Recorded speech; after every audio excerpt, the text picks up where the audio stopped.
Hello, everyone, and welcome to another episode of Dark Rhiino Security Confidential. This is your host, Manoj Tandon. Today, we are honored to have Boyds Clewis join us. Boyd is a very driven person. We're going to learn a little bit about him today. But to give you a little bit of his background, he's a self-taught cybersecurity consultant who started off in an entry-level position and now today is helping people earn six-figure incomes in the world of cybersecurity. He was formerly a security architect at American Airlines. He is also the co-founder of Baxter Clewis Cybersecurity. Boyd is the author of Corporate Security, Proven Ways to Reduce Cybersecurity Breaches, and a highly respected international expert and speaker on cybersecurity. He's been featured on Forbes, NBC, ABC, Fox, and CBS. Welcome to the show, Boyd. Thank you so much for being here today. Manoj, thanks for having me. I'm excited about the opportunity to be here. It's not often that, I get to take time out of my schedule just to talk about cybersecurity and my passion. And it's fun for me. And you know what?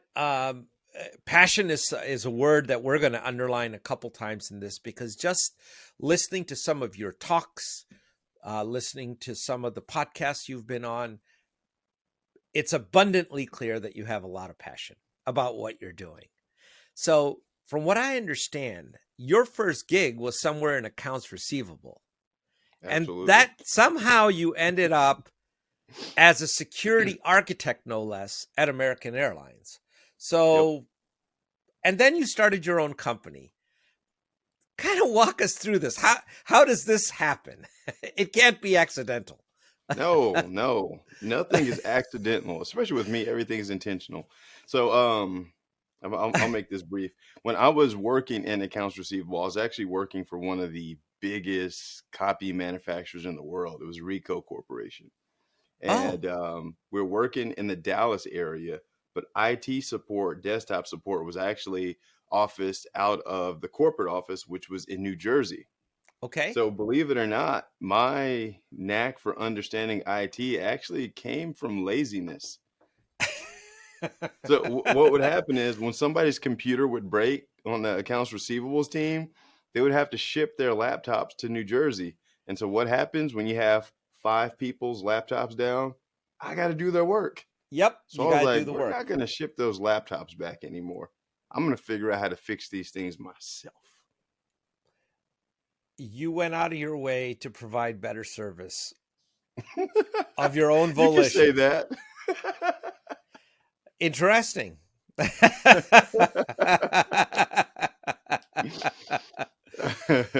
Hey, I reduced company looking back, it was a significant value add because I reduced downtime, I increased productivity, but ultimately what I was doing was I was trying not to do other people's work. Okay. So what happened there then with Rhiino? So you started off on the help desk. Yeah. No. So that was all accounts receivable. So that was accounts receivable. Oh, I'm sorry. Yeah. So I was doing the tech support in my accounts receivables role. So I wasn't getting paid as an IT guy. I was getting paid as an accounts receivable person. It wasn't a lot of money. But what eventually happened is I did that for about 3 years, and I was interested in making the shift into IT, but I was at a place where I was comfortable, so I was afraid to make the shift. But sometimes your comfort zone, you'll get pushed out of it. So what happened is the bigwigs from Japan, they flew in and essentially fired all of us. They moved operations from Dallas to Orange County, California. Wow. See, that's something very non-Japanese to do, given their illustrious history of maintaining a workforce. Right? Yep. Yeah, we didn't expect it, man. It was like, oh man, they're coming in from Japan. We're gonna throw a party. They're coming to congratulate us on job well done. It did not work out like that. Okay, so you guys became redundant, according to that. Exactly.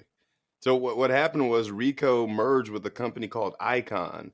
And Icon had better internal processes, so they decided to go the Icon way and eliminate several of the Rhiino offices. Got it. And how did that impact you? That couldn't have been a good time. I got to believe. No. I was newly married. I had 2 kids at that time. And I was kind of panicked, man, because my wife wasn't working outside of the house. So I'm like, we got one income and now I am unemployed now. So it was pretty stressful, but the best thing actually happened from the situation. Number one, even though Rico canned us all, they took really good care of us. Number one, they set up our unemployment benefits that started as Okay. like day one of the end of our jobs. So I didn't miss a paycheck. Number two, they brought in a what was it? A career consulting firm to help us recraft our resumes and be able to speak to the experience that we had at Rico to make the transition. Okay. So they gave us career consulting, updated resumes, and then a buddy of mine found this place called Creative Ventures. Creative Ventures, Okay. at that time, they were offering free CompTIA training for people that were either veterans or laid off from jobs. So they gave me free CompTIA training and certification vouchers. Wow. Yep, You got the golden package of being let go. I Most did. I really Americans did. who go through that unfortunate experience, and many people do, um, they're just kind of escorted out the door and saying, "So long, farewell." Yep. That's so. I take it you went through CompTIA, and that was your first intro to the world of cyber? Yeah, it was. It was. It's like, man, the whole new world out there. So before I ask you the next question, one thing that I wanted to understand, how did you avoid playing the role of the victim in a very unfortunate circumstance? Because we see that, a lot of times bad things happen. You lose your Hmm. job or somebody gets ill, or there's this natural human tendency to say, why always me? Right? Oh, yeah. Be down on your luck. How did you overcome that? What was what drove you? So that I actually see that comes. smile. I'm curious. It actually comes from my upbringing. I have very, very strong parents, and one of the things that we were led to believe, because I grew up pretty poor, and nothing happens to you, everything happens for you. And so, like, you can either choose to focus on the bad part of things or choose to focus on the positive parts. When you choose to focus on the negative parts, that's where suffering comes in. So, like, you can have things happen and you can roll with it, or you can, like, suffering is a choice. Like, why me? Woe is me. All this bad stuff is happening. Or you can look at the brighter side. It's like, I wholeheartedly believe that every situation has duality, right? Because, like, some Okay. people think that becoming rich and successful is cool. Then you have some people that think now you're evil, right? Yeah, So it sure. depends on who's looking at the situation. But if you try to find the good, then it'll work. So I realized that I had unemployment and I had the opportunity to make a career transition. So to me, I was like, I'm going to get paid to learn right now. That was my focus. Oh my. That's a great story. But how do you go from a CompTIA to being a security architect at American Airlines? Because that is not an entry level job by any stretch of the imagination. No, it's not. It's not. So what I did, so this wasn't a thing that happened overnight. It took about so when I landed that first job, that was 2010, became an architect around 2050. So it was around 5 years.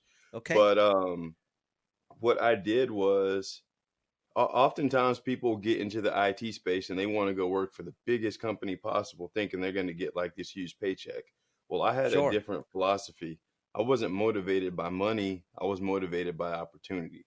So, what I did was I went and worked at some small MSP companies, which is managed service providers, Yep. that were providing services to 30, 40 different clients. And I did that for a few years. And it was like getting 20 years worth of experience in like three. Oh So, yeah, and like, that's going to be deep experience. exactly, because I was in the trenches. So there was healthcare, legal, accounting companies, auto dealers. It's like I saw so many different verticals. It was ridiculous. And I was learning new stuff again. And again, I'm getting paid to learn. That's the way I looked at it, like my entire career. I'm getting paid to learn. But you have, again, it gets back to being motivated. I mean, I think there's a lot of people, and we work with some disadvantaged groups that serve disadvantaged people. And even though the availability is there for the resources, they have to turn the door handle and kind of walk through that door, right? There's no one's going to give it to you. No. And that's the psychological part of the equation that often is not addressed. Or because there's this thought that, if I just do a cert, now I'll have a job. Or if I just do, I'm serious. I'm not kidding you, man. I know. Right? Yeah. It drives me nuts, man. That's just the stuff I have to contend with online.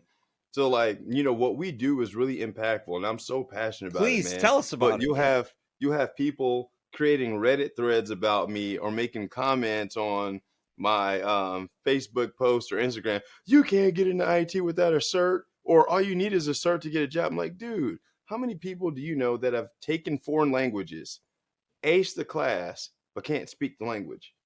How many people do you know that have driver's licenses? That's the overwhelming majority of people who did that. But yeah, I'm sorry. Keep going. Yeah, exactly. How many people do you know that have driver's licenses, but you would not get in a car with them because they can't drive? The certification doesn't mean anything. It's, can you do the work? And do you want to do the work? Right. That's the other part of this. You get people and they're like, well, yeah, I just want to check some boxes and that should result in a paycheck. I think there's a little bit of effort involved with this, right? Just a little bit. So, effort, it brings me back to another, I'm sorry, I'm going back to some of these personal questions because you're such an interesting person. We would just want to get our listeners to know you a little bit better here on this. It's fine. But, being a father of 4, did that have an impact on your effort? Is that how you came to say, I'm going to start my own company. I want to give them something bigger and better, or. Exactly. So, a guy told me one time, he was like, power comes from being able to put the ones that you love in position to earn. He was like, okay, so you care about that company that you're working for, right? So yeah. Can you get your son a job there? And I was like, no. I'd have to go ask some people, hey, can we put something together for my kid? And I thought about my upbringing. So like from the age of like 13, I've been working. I started in sales. So I'd be outside selling books, vacuum cleaners. If it could be sold, I was out there selling it, right? And so I was like, I don't want that life for my kids. That was hard. That was stressful. What I want them to do is be able to have the option of either going to college or coming to work for me. Okay.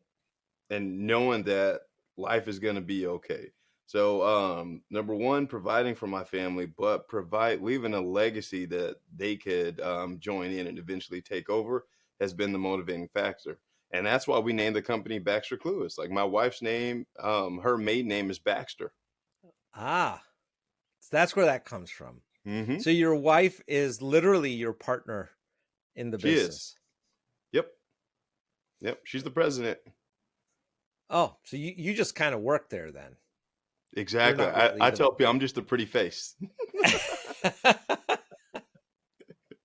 So you guys have set up a pretty extensive training program and you're trying to help people. When you look at the ads that our industry has, when you look at the wanted ads for cybersecurity, a lot of them, some of them are really interesting. They're asking for 5 years, 10 years of experience in technologies that have only existed for 3 years, which exactly. Like, okay, how did this happen? But all right, we'll go with it. How should people make that transition to an entry-level role if they're wanting to make a career change? If they're working at X and want to get into cybersecurity, how do they make that jump when they have no experience? I want to do a little myth busting on this with you. let's get your do it. Let's do it. guidance. So, Yeah. In my experience, first of all, what I've noticed is these job postings that are asking for these 10 years of experience for technology that have only existed for 3. Number one, someone in HR wrote this job description that has no idea what is really needed for the position. No idea. And that I agree actually with that. discourages people from applying. But if people would just toughen up a little bit and not be concerned about the requirements and be confident in your abilities to have a conversation with somebody, you could actually win some of these positions, even though you don't qualify for them. I am 4 years removed from my position at American Airlines. On paper, I still don't qualify for it, but I excelled well at the position. And so, what people got to realize is cybersecurity is beyond coding, it's beyond hacking. There's several positions that only require soft skills and the ability to learn frameworks. And if you come with the willingness to learn, to be a student of the occupation, then you can get a job, because these soft skill positions like risk management, auditing, most people don't really want to do these. So when you can show up No. eager to do something that adds value that people don't want to do, how could they not hire you? So, those positions, it's interesting you mentioned auditing or risk analysis. They do require you to have some understanding and function of how a business works. Like, how do you analyze the risk of a business where you don't even understand the business, Mm-hmm. right? Right. So again, if you don't have any experience, how would you get into that, or how would you get past the robots that are blocking your resume? Because a lot of the bigger companies have those. They're just gonna, Exactly. right? A lot of You ready robots for out this? there. You ready Yeah, for I'm this? ready for this. Please tell me. Cyber hero rule number 25. People hire people, not robots. If you want to get a job, you need to connect with the people that are actually making the decisions. LinkedIn is a perfect place to have a conversation with hiring managers, because people are looking for entry level positions they can mold. Why? Because IT people are naturally lazy. That's why we have shared accounts and we have all these breaches. But if they can find someone that's eager and new and ready to join, then the company can mold you into the professional that they want, instead of trying to teach an old dog new tricks. Now that is going to generate some comments. I love it. Yeah. That's number 25. What's rule number 24? I'm curious. Cyber hero rule number 24. What is that? Man, we have a whole mantra and set of beliefs inside of the organization. And cyber hero rule number 24, before you go to the point of talking to the hiring people, you need to make sure that you remove low income skills from your resume. That's number 24. Wow. So your job at McDonald's, take it off the list. So it's not the job. A title doesn't mean anything, right? It's all about in how you position what you did there. Yeah. So if you were in IT at McDonald's, that's a whole different ball game. But if you were mopping the floors, that's a totally different ball game. No, is it? I'm asking. No, absolutely not. It's all in how you sell your experience. So here's what you got to understand. When I made my transition from accounts receivable into IT, on my resume, I didn't talk about any of the accounts receivable stuff that I did, because it wasn't relevant to my new position. What I talked about was the tech support, the setting up the copiers, the printers, etc., because that was what was driving me to my new position. What happens is people only talk about experience, number one, that they're paid for, or number two, that goes in line with their general title. And then they look unqualified on their resume, because it's like, who is this guy? But if I'm mopping floors during the day, but I'm also plugging up and managing the cash register system and helping maybe when they're overworked with processing credit card transactions, then I got something to talk about. You do. But you know what's very interesting? So I'm going to generalize this for our listeners here a little bit, and you can correct me if I'm wrong on this, if I got this wrong. But you are very much contextualizing your story and presenting it within the context of the job that you are seeking. Exactly. which is something that most people do not do. And I guess if you do that, you've already automatically differentiated yourselves quite a bit from the field. Exactly.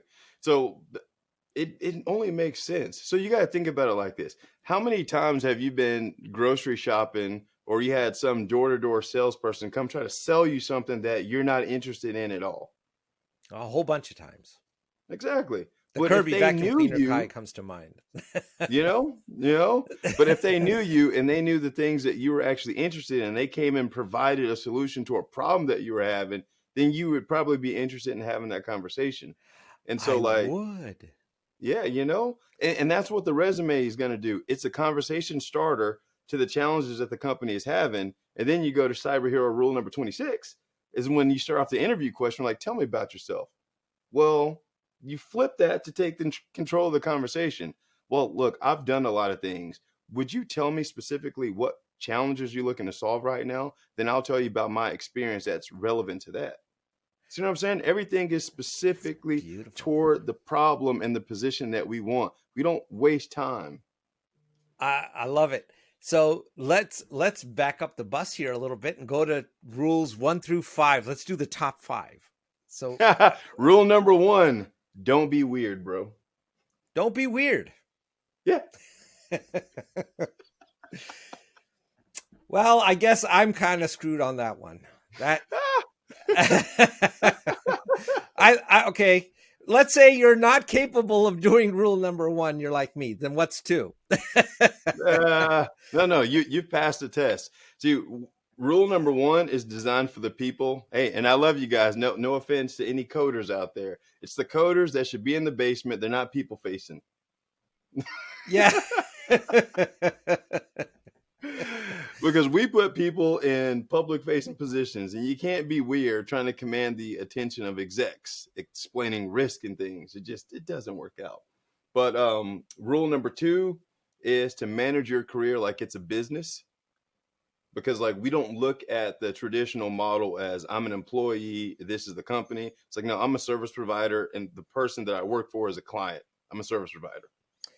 You know what that does, though, is inherent to that statement is the fact that you have to be comfortable with being uncomfortable. Yep. You gotta, if you're a lot of people. So I'm going to turn back the clock to my parents' generation. For them, a job was about get a job at IBM and you can retire from it. It's something that you can do every day. It's reliable. You go do your thing. Don't make a lot of noise, and you're going to have a good life. You're going to have the house with the pool. Life's good. Move it along. Yep. Rule number 2 here, if you're going to take that attitude, I would imagine, in fact, I don't know how, if you can't be in your comfort zone all the time, then you have to be okay with getting out of it. Absolutely. You have to. Yep. And then rule number 3, do not show up to an interview without knowing the salary range. Waste your time. Is there a resource you can point people to where they can get that background information? No, I'm going to tell them right now how to do it. So when a recruiter comes to you and they tell you they have this position and, hey, we want you to interview, that's cool. Like, could you do me a favor and let me know what the budget is for the position? If the budget is outside of your range, you never show up. It's like, hey, thank you. That's a little bit under my range I'm looking for, but let me know if you have an opportunity that has XYZ range. Because too many times people will go through 3-4 rounds of interviews only to get lowballed out at the end of the interview process. And that's time that you've wasted, and you never get that time back. Well, because there's a golden rule that everyone's been taught is that you don't talk salary up front until it's brought up to you as a topic. Old, yeah, that's old stuff. It is old stuff, Boyd. It's very much old stuff, but it's there, and we would be remiss if we didn't acknowledge it. But it's that's how people. But that's also coming from a paradigm of where rule number 2 doesn't apply, where you are trying to run your career as a business, right? Yep. Right. So rule number 3 only works if rule number 2 is something Exactly. that you take the point in. So what's number 4? Do not accept a job without a training budget, an annual training budget. Okay. That's an interesting one that I haven't heard before. Why? If you are willing to give the company something that you can never get back, which is your time, and the only thing they're going to give you dollars, then you're trading dollars for hours, and you're only going to go so far. What we believe in is trading value for dollar, right? And so in order to get more value, they should put something in you so they can get more value out of you, which is training. That's going to show that they're willing to make an investment in your future, not just the hours that you worked. So all of my jobs, all of my certifications have been paid for by the companies I work with. Yeah, you mentioned that. And I think what you're asking for is somewhat at least in cybersecurity. Most of the companies I know do invest and want their employees to maintain certain accreditation certifications, stay current, I guess be masters of their craft, whatever Yep. they've chosen that to be. Yep. Okay. Exactly. What's number 5? Number 5, it's funny you mentioned that, mastery of the craft, is mastery. It's mastery. So there's that saying that goes, jack of all trades, master of none. If you want to be successful and have long-term growth and stand out, you need to have mastery. And specifically, what you want to do is you want to master something at the company that is high value and people don't want to do it. Imagine being the go-to guy for things that people don't want to do. You're seeing completely different. And that is one way to catapult yourself to success. Well, if you're going to start a company like some of us have done, you have to be willing to do that. You have to be willing to go where no one else is willing to go. Yep. Like in our case, I'll tell you, in Dark Rhino's case, we service the small, medium business market, and we do some work opportunistically in bigger companies, but it's not like we're seeking it. Mm-hmm. That was a conscious choice. Most of our competition wants to work with megacorp. Yep. And that's choice. So Yep. go I do find it something easier to work with the SMBs anyway. well, I think you can build an empire on the Yep. shoulders of that market. Exactly. Right? They're good people. Yep. They're good people, and they have the same cybersecurity needs as a much larger company. But I think you can affect them much more. But that's a whole nother topic. We'll get into that here in a second. Yeah, but this is fascinating. You mentioned that I think I read somewhere that you guys have helped more than 300 plus people make this transition. 500 now. 500. Yeah. So between the people that were successful in doing it and those that were not successful, is there any gaps that you can alert the audience to? Absolutely. I am a data guy. So when I was younger in my career and things, I used to make what are called emotional decisions. Now that I'm an executive in a company, I don't make emotional decisions. I make decisions based on the data that I have.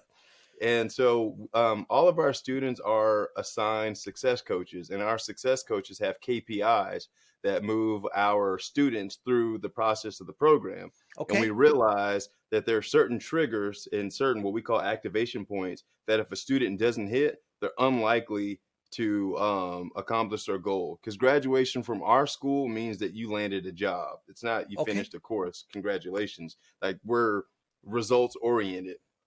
But it comes down to people hitting at least 70% of our program. When they get to that level, they've put themselves in a position where success is pretty much guaranteed. But those that don't hit that 70% mark, they're unlikely to make it happen. So it comes down to we have this, we polled our top students. They got like crazy results, right? Okay. And they all have something that's in common. Like their why was strong, why they're doing this, and they had a commitment to getting it done, and they took ownership of their own results. Because like I can teach you, I can talk to you till I'm blue in the face, but I can't go to the interview for you. I can't make you learn this stuff. You got to be willing to do it. I'm going to make it as simple as possible, but you got to grab the bull by the horns, learn the things that I'm teaching you, and then implement. Very true. Again, it gets back to that. They have to walk through the door. Yep. Yep. You can show them where it's at, and you can tell them what's going to happen on the other side of it, but they got to walk through that darn door. Exactly. So give us some of those activation points. Like, is there or KPIs? Are you able to share any of that? Yeah. So we got different KPIs and activation points. So we have onboarding complete. Our program is actually broken up into different stages. You got freshman, sophomore, junior, senior, and then intern. Okay. And so when people get to the point of doing the intern, and after they've had we have this process we call the resume supercharge. After they had their resume supercharged and they've gone through the internship and they've done interview prep with me, if they got to that part, success is pretty much guaranteed. But for the people that don't hit those points right there, I'm like, dude, like, what are you doing? Because like the investment to my program is expensive. And I don't understand how you could invest that type of money and not do the work. So, but because of that, I don't understand it because I'm different. We are doing something that no other company is doing. And I hope to give a TED talk about this one day. I believe that mindfulness should be a part of every educational system because of things that go on in our day-to-day life, our upbringing, and just past experiences. We carry this trauma with us that literally we live in this fight or flight situation. And when you're in that mode, it's hard to receive and learn anything new. So we have a mindset coach, which happens to be my brother, where he helps people get past those mental blocks and actually puts them in the mental state where they can learn and get past their own issues that are holding them back. See, this is why early on I asked that question about, why always me? There's that survival, the victim, the survival instinct. You have to rise above that if you're going to accomplish anything. I don't care what you're doing. It's not even cybersecurity. I don't care if you're a piano player, you're some artist, you're whatever, you're an athlete. You got to get past that or it's not going to work. Exactly. It's foundational. Yep. And often I'll put this out there for our listeners, I can talk about how when I'm personally looking to hire someone, a lot of the skills, depending on the role, there's some skills where we do need someone out of the box that can do it on day one. But a lot of the skills we're willing to teach, we're looking for the personality. Does this person have the ability to deal with the pressure? Are they positive? Are they going to work well with the team? Are they going to be Debbie Downer? Those things matter a lot because there's enough negativity in the world of cybersecurity. I mean, you're dealing with situations that inherently can be problematic. So you don't want a problematic team member. Not at all. Right? Not at all. So since we are a cybersecurity podcast, let's go into something a little bit hardcore here. You've mentioned in some of the talks you've done PCI DSS quite a bit. Yep. Why is that? I know what that is, but for our listeners here, tell us why that was so important to you and your career in cyber, and it might be relevant to other people. It was so important to my career because that was when I first went through my first assessment in 2012, after a guy fell asleep, of course. This was when I realized my value that I could bring to a company. Because I didn't realize, at first it was just collecting data, talking to these auditors and whatnot, but I wasn't seeing the big picture. I wasn't looking at this like a business technology professional. But as I started sitting in the meetings with the execs and understanding the risk and hearing these conversations they're having with the bank and the potential fines and the penalties, I was like, but what I'm doing is really impactful. It's really impactful. And being able to explain those controls and really understanding the requirements and being able to lead different business units to hit compliance standards, I realized that I had something special there. So let me ask you a pet question here about compliance. If you're compliant, does that mean that you have great cybersecurity? Absolutely not.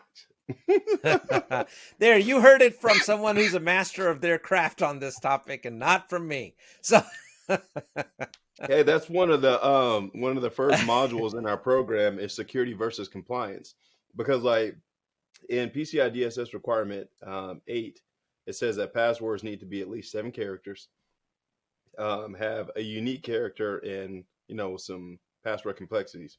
Well, password number 1 with a capital P is compliant, but it's not secure.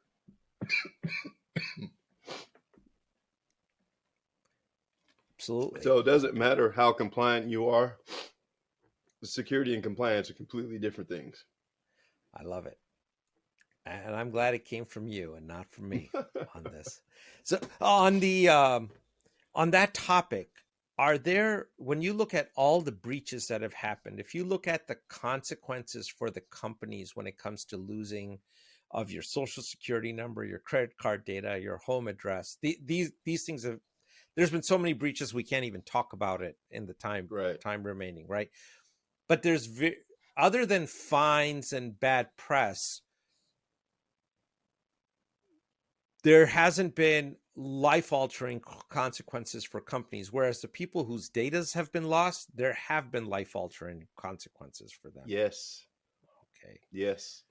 So that's a little asymmetrical. So what should companies be doing to better safeguard the privacy of that information that you don't think they're doing now? So number 1, they need to do the hard things, which is setting a standard of not only compliance but security. As a security consultant myself, I've seen entirely too many companies where the security department is trying to lead instead of the executive setting the standard. And so like we developed this whole cyber hero mantra for our students and even myself, and it's not about us making money and saving the company, but it's really about the end user, because I've been a victim of credit card fraud myself. Okay. Especially when using a debit card, you never know when and if the bank is ever going to even give you your money back. So having your funds in limbo, dealing with the financial aspects of that, missed payments and things, like I don't want anybody to deal with that. That's why like we're hardcore on making that systems, people, processes, technology are in place to make sure that companies are protecting their clients' data, their payment data, personal data, and everything, because it's entirely too much that could happen. But the tone has to be set at the top.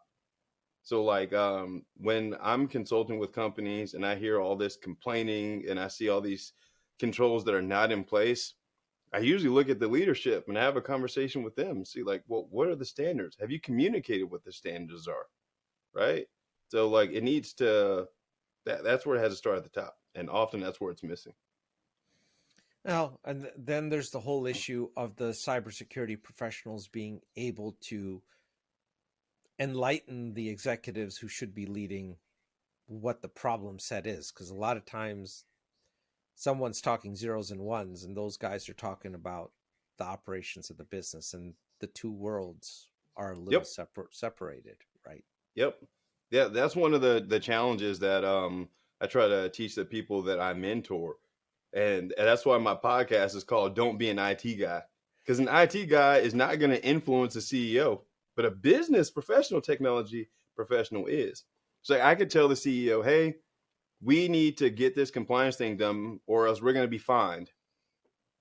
Or I could tell the CEO, hey, these vulnerabilities are going to end up costing us $3.5 million because we have the potential to lose 500,000 cards in this database if it's not breached.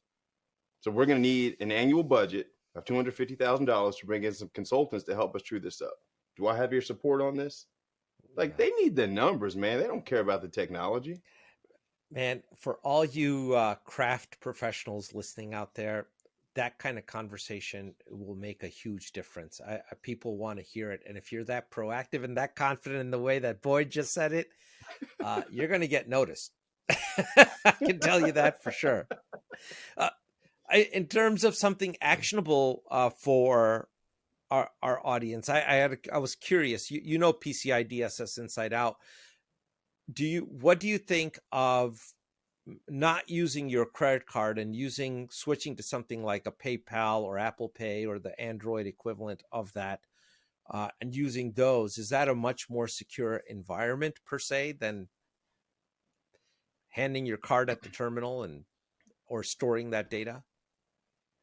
The whole PayPal thing, but when it comes to like the Android and Apple Pay, those are great alternative solutions than putting your card in places. Number one, with Apple Pay, you can actually rotate your CVC number on demand, which is really Right. cool. But they also create a virtual token of your card. So it's a virtual card number. So it's not really your card, which is great. Great, great, great, great, great. So yeah, I would recommend using any type of virtual technology as much as possible versus just your static card. You wrote a book that talks about proven ways that companies can reduce cybersecurity breaches. Yep. Couple minutes here. Enlighten us on what some of those ways are.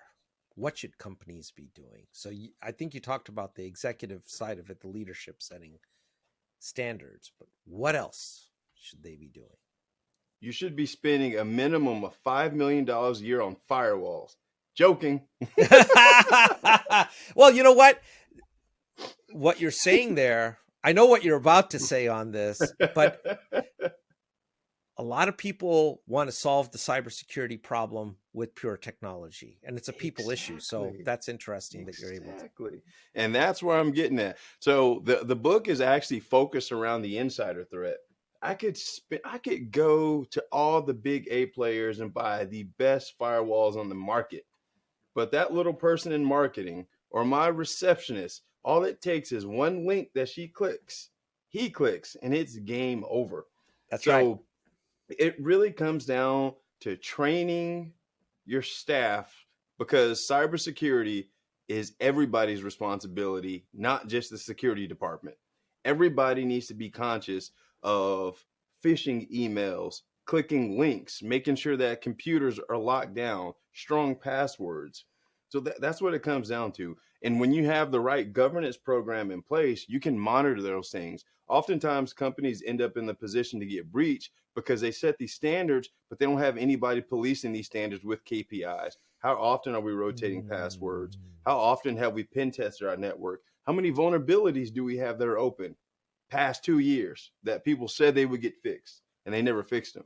So it comes down again to knowing the numbers. You know, I think it's such a firefight that what you're talking about is having a longer term focused vision and sticking to that discipline. Yep. But the day-to-day often interferes with the execution of that in many ways. I mean, you look at the CISA top 18, right? I think it's 18 now. How many companies even get the top 3 of the CISA components right? Forget, we're not even going to get to 4 and 5. Let's just do the top 3, right? Patching your systems. That's fundamental. Right? Oh my goodness. Right. It's hard. They often don't do it. Right. And Yep. but I like, if you have the KPIs, which if you were to track that ties back to risk. And then if that risk is not acceptable, now you can make a non-emotional decision about what to do about it. I guess I'm exactly. Right. Exactly. So what I hear that all the time during this assessments. Well, it's hard. I don't care if it's hard. It's not impossible. It can be done. But the problem is, from the top down, there's no accountability. That's why the KPIs are important, because when you tie those KPIs to somebody's job, then there's going to be some action that's going to get done. So it's like, you need to have 80% of systems patched in X amount of time. KPI gets them, they're at 50%. And then next thing you know, they're in a performance improvement plan. I hate to be that type of guy, but if you want a high performance culture, you have to manage people to the KPI so that they can improve their performance to hit the goals. Because everything else is just it's like a nice to have instead of the standard. Right. And that kind of a mentality to instantiate is a little bit of you're now getting into a culture change there, and especially the mentality of bringing the people into the cybersecurity business, the people of your organization, regardless of their position, into being aware that cybersecurity is their job. That's definitely a cultural change. Absolutely. That you're instantiating in most organizations, right? Yep, it has to be. It has to be, but we get a lot of resistance on that, right? There's a lot of resistance. Oh, we've always done it this way. We can't. Oh man, that answer right there drives me nuts. We've Well, always I'm done sure it you this get it a way, lot. and it was okay last year when the other QSA looked at it. Why is it not okay this year? Why are you wanting me to do this? Right? Right.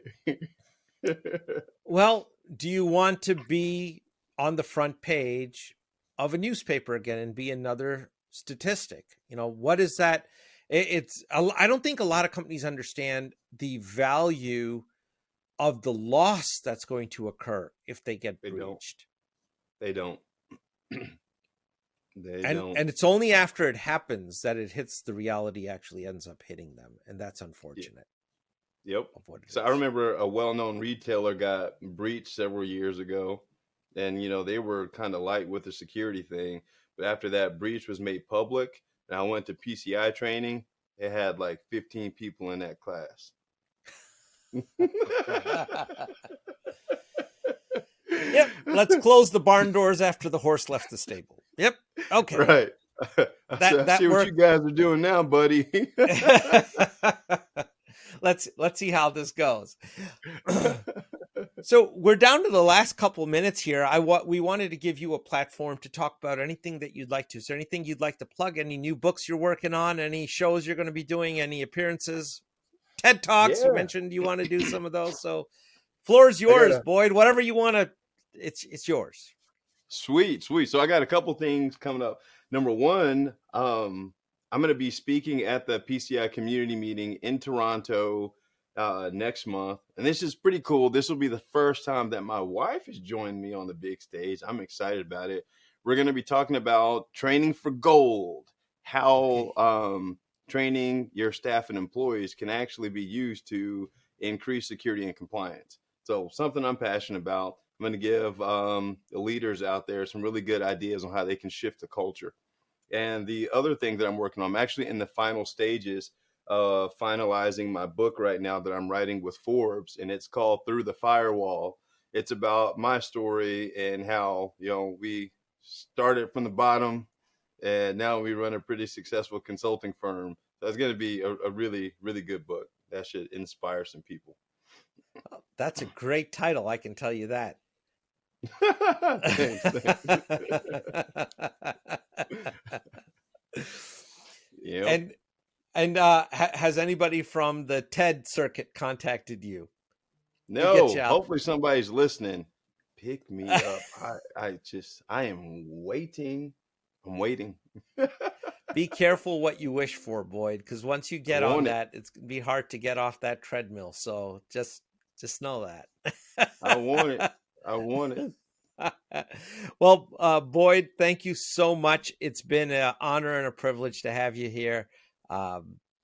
Thanks for your story. Thanks for giving us some sage advice. And, when your book is out, Through the Firewall, come back, tell us about it.